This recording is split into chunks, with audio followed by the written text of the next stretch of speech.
Ya baik Mas, selamat pagi sebelumnya. Pagi Mas, Dengan Mas siapa kalau boleh tahu? dengan Mas Angga. Mas Angga. Ya, Nah Mas Angga kalau boleh minta ucapannya untuk HUT Jakarta yang ke-497 gimana Mas? oke, baik. Selamat ulang tahun untuk Jakarta. Semoga terhindar dari macet lagi. Terus tentunya sejahtera terus lah, semakin maju. Makin maju ya, mungkin Iya. harapannya gimana Mas? Harapan kedepannya lebih baik, terus lebih gimana ya? Pokoknya lancar lah dalam segala hal pun. Terus lebih tepatnya semoga makin maju untuk Makin maju. kota Jakarta. Tapi kalau menanggapi Jakarta ini kan sudah tidak menjadi ibu kota gimana Mas? Sebagai warga Jakarta. Oh,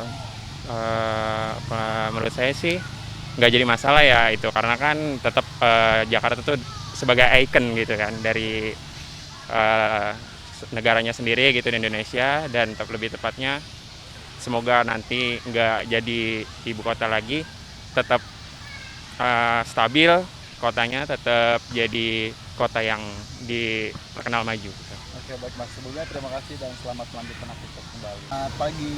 Pagi. Dengan siapa kalau boleh tahu namanya? Nayara. Nayara. Aura. Nah, Nayara ini kalau boleh minta ucapan buat Jakarta HUT ke-497 gimana ucapannya? Selamat ulang tahun buat Jakarta. Semoga tambah baik iya. Terus Makin berkembang lagi. makin berkembang lagi. Kalau untuk harapannya gimana nih? Apakah semakin baik atau biar gak macet atau gimana? Iya, semoga nggak macet juga, ngurangin polusi, terus makin baik kotanya. Gak banjir juga. Iya, Ini kalau boleh tahu nanti kan Jakarta nggak jadi ibu kota lagi. Gimana tanggapannya nih? sedikit sedih sih. Sedih-sedih. Iya. Kenapa tuh kalau Iya. sedihnya kenapa kalau karena boleh tahu? kayak Jakarta tuh udah nyantol banget buat jadi ibu kota gitu. Udah cocok banget. Cocok banget ya. Berarti Iya. kalau harapannya nih gimana sebagai warga Jakarta dengan tidak jadinya Jakarta jadi ibu kota lagi? Ya, semoga nggak apa nih kalau Jakarta kedepannya harapannya gimana? Walaupun nggak jadi ibu kota. Semoga tetap sama gitu, nggak Iya. ya. Terus sama vibes-nya gitu nggak berubah. Nggak berubah. Terus kalau misalnya dari situasinya tetap harapannya gimana? Semoga lebih baik lagi. Tetap baik. Ya. Oke, baik, terima kasih ya. Ya Ibu, selamat pagi sebelumnya. Pagi. Dengan Ibu siapa kalau boleh tahu? Ya, Farida. Farida. Dan Ibu siapa? Ibu Yani. Ibu Yani. Ini kalau kita boleh minta ucapan untuk HUT Jakarta yang ke-497 gimana Bu? Ah, ucapannya semoga Jakarta lebih baik ya, tidak macet, lagi, eh, harga sembako murah, dan lebih indah lagi kotanya, lebih lebih bersih. bersih. Semangat lagi orang Jakarta. Ya, mungkin untuk harapannya gimana Bu harapannya? Harapannya ya kedepannya untuk lebih baik Ya. lagi, lebih bagus lagi. Sekarang sudah semakin tertata Jakarta, apalagi alat transportasinya sudah lebih baik, sudah semakin maju. Ya itu aja sih. Itu aja nih. Tapi ini kan informasinya juga Jakarta sudah tidak menjadi ibu kota ya. Nah ini Ibu sebagai warga Jakarta gimana Bu perasaannya? Ya agak sedikit gimana ya gitu. Senang sih ya. Agak senang tapi agak bercampur agak- sedih juga iya. gitu. Karena Kenapa Bu, kan- kalau boleh tahu? Karena macet. Oh, ya, macet. Terus apa lagi kalau boleh tahu? Terus banyak pembugaran jalan gitu kan yang bikin macet itu gitu. Macet itu. Tapi Ya. kalau untuk harapannya kan karena sudah tidak menjadi ibu kota lagi. Gimana Iya. Bu harapannya walaupun udah nggak jadi ibu kota? Ya moga Ya. maksudnya tetap jaya lah seperti sedia kala, Maju ke tidak depan. tidak kalau tentang nggak jadi ibu kota jadi semakin sepi, enggak juga, mudah-mudahan lebih baik lagi. Tetap rame ya. Lebih ramai lagi ya. Oke Ibu, terima kasih dan selamat Iya. melanjutkan aktivitasnya kembali. Oke. Pagi Dengan Ibu siapa kalau boleh tahu? dengan Ibu Rini. Ibu Rini. Nah, Ibu Rini kalau boleh minta ucapan untuk HUT Jakarta yang ke-497 gimana Bu? Semoga Jakarta lebih baik kembali, lebih maju, lebih sukses kembali. Lebih berjaya, pokoknya lebih banyak perubahan ya untuk Jakarta semuanya ya.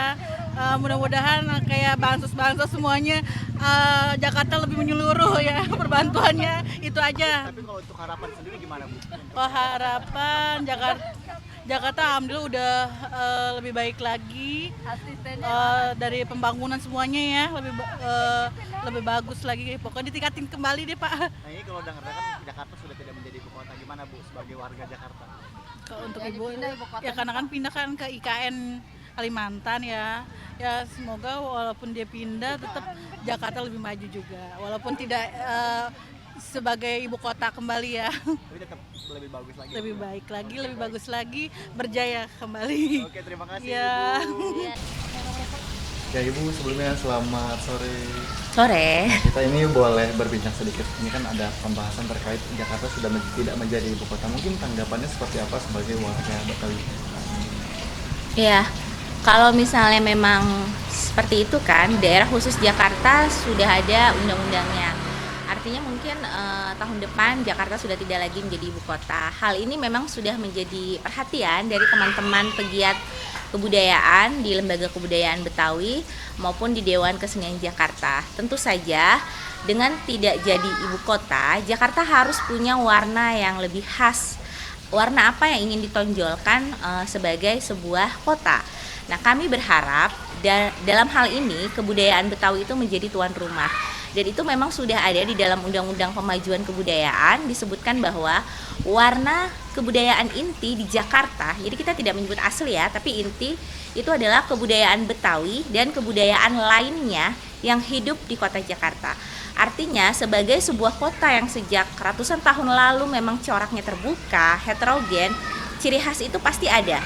Jadi kami terbuka terhadap kebudayaan-kebudayaan lain yang ada di Jakarta tanpa meninggalkan warna lokal dalam kebudayaan di kota ini.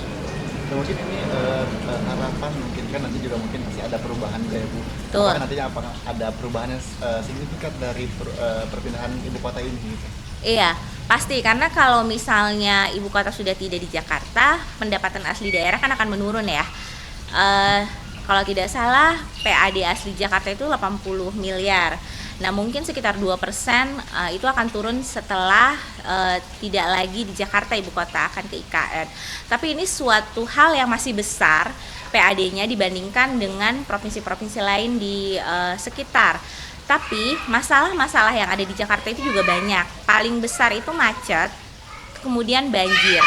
Dan ini kan masalah yang banjir dan macet ini masalah yang memang sudah puluhan tahun ada di Jakarta dan tidak bisa selesai mungkin dalam 1 atau 2 periode. Saya membaca dari Undang-Undang IKN yang baru itu akan dibentuk Dewan Aglomerasi.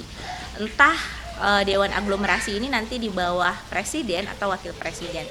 Jadi pembangunan di Jakarta itu semua harus berbasis kepada lingkungan, ekosistem. Kita memang sudah banyak merusak alam ya, tapi itu juga karena faktor beban Jakarta itu berat karena di ibu kota, artinya pembangunan, kemudian migrasi dan segala macam itu banyak di sini.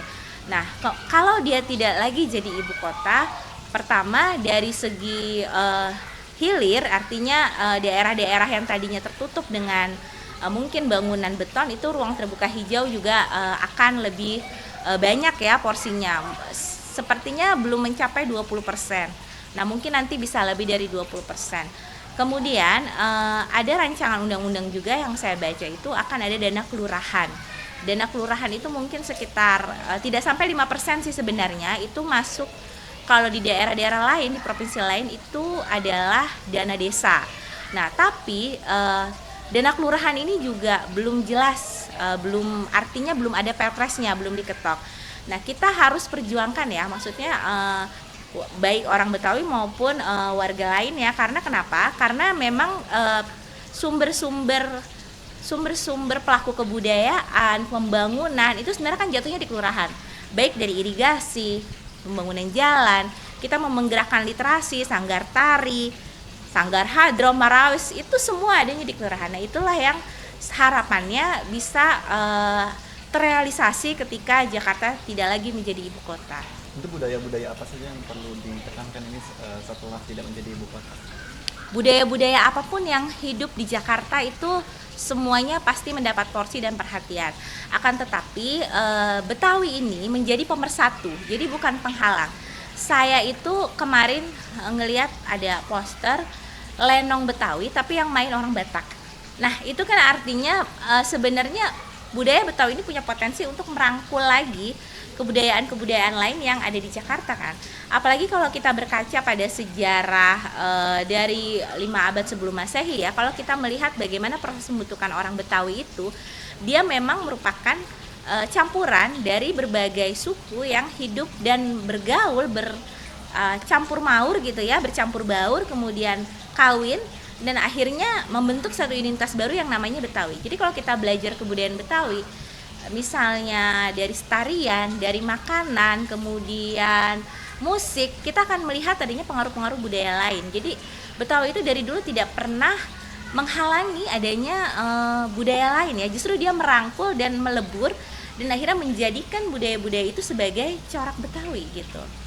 Mungkin ini kan juga tadi membahas terkait Jakarta sudah tidak menjadi ibu kota. Mungkin dari sisi keuntungan dan mungkin dari sisi kekurangan seperti apa? Kalau kekurangan tentu saja pasti tadi investasi kan ya, investasi akan tidak terlalu tersentral ke Jakarta. Sebenarnya itu bagus karena memang yang diharapkan kan pemerataan. Bagaimana sebuah kota itu tidak lagi menanggung sebuah beban terlalu besar. Dan banyak hal yang terjadi kan karena memang proses pembangunan itu termasuk meniadakan atau bahkan menyingkirkan ya penduduk asli, karena sejarahnya kita tahu banyak kayak kawasan Senayan itu kan banyak yang digusur, kemudian pindah ke Kuningan, kemudian pindah ke Tebet dan lain sebagainya. Tapi keuntungannya ini peluang menurut saya bagaimana supaya kita sama-sama berkolaborasi, orang-orang yang ada di Jakarta, baik dari pemangku kepentingan, kemudian para seniman, budayawan, para pemikir, tenaga ahli, kalau kita sama-sama berkolaborasi untuk merundingkan Jakarta itu mau dibawa kemana sih sebenarnya, warna lokal apa yang ada di Jakarta. Tentu saja yang selama ini sudah terlihat kan memang Betawi ya, tapi tentu saja kita akan membuka peluang lagi, membuka kesempatan lagi, karena intinya Jakarta itu akan menjadi kota global dan kota kreatif. Artinya segala event-event yang bersifat internasional, kemudian festival, itu perlu diusahakan karena itu memang sudah menjadi amanat undang-undang. Saya termasuk dengan teman-teman di Dewan Kesenian Jakarta, itu pada tahun ini akan mengadakan Jakarta International Literary Festival. Jadi festival sastra yang bersifat internasional ini kan fungsinya untuk memperkenalkan Jakarta, kemudian juga memperkenalkan pemikiran para sastrawan dan seniman tentang kota ini, tentang tema yang akan kami angkat nantinya juga tentang lingkungan hidup kepada para pembaca ataupun publik yang lebih luas. Diharapkan nanti sifat internasional ini kan adanya pergerakan ya dari kota lain, dari negara lain, dan mereka juga akan mengenal Jakarta dan akan membawa cerita tentang Jakarta kepada kota asal mereka. Jadi Jakarta itu sekarang sudah masuk sebagai UNESCO City of Literature. Nah, mungkin ini terakhir juga kita sebentar lagi kan ada HUT ke Jakarta ya Bu ya. Ya, betul. Jakarta mungkin bisa diberikan ucapan untuk ulang tahun Jakarta dan mungkin harapannya seperti apa untuk Jakarta ke depannya. Oke, selamat ulang tahun untuk Jakarta yang ke-497. Semoga di usianya yang baru Jakarta itu makin toleran, terbuka, kemudian juga tidak meninggalkan warna khasnya, peduli kepada seniman-seniman tradisional, karena kalau tidak ada para maestro, tidak ada seniman yang mau merawat tradisi, mau melestarikan tradisi, tentu saja kita akan kehilangan jati diri kita sebagai bangsa. Jadi tetap jaya, kemudian tetap memanusiakan para penduduknya dan semakin semakin sukses dan bermartabat. Oke, bagi Ibu sebelumnya terima kasih dan selamat melanjutkan. Ya, terima kasih sama-sama.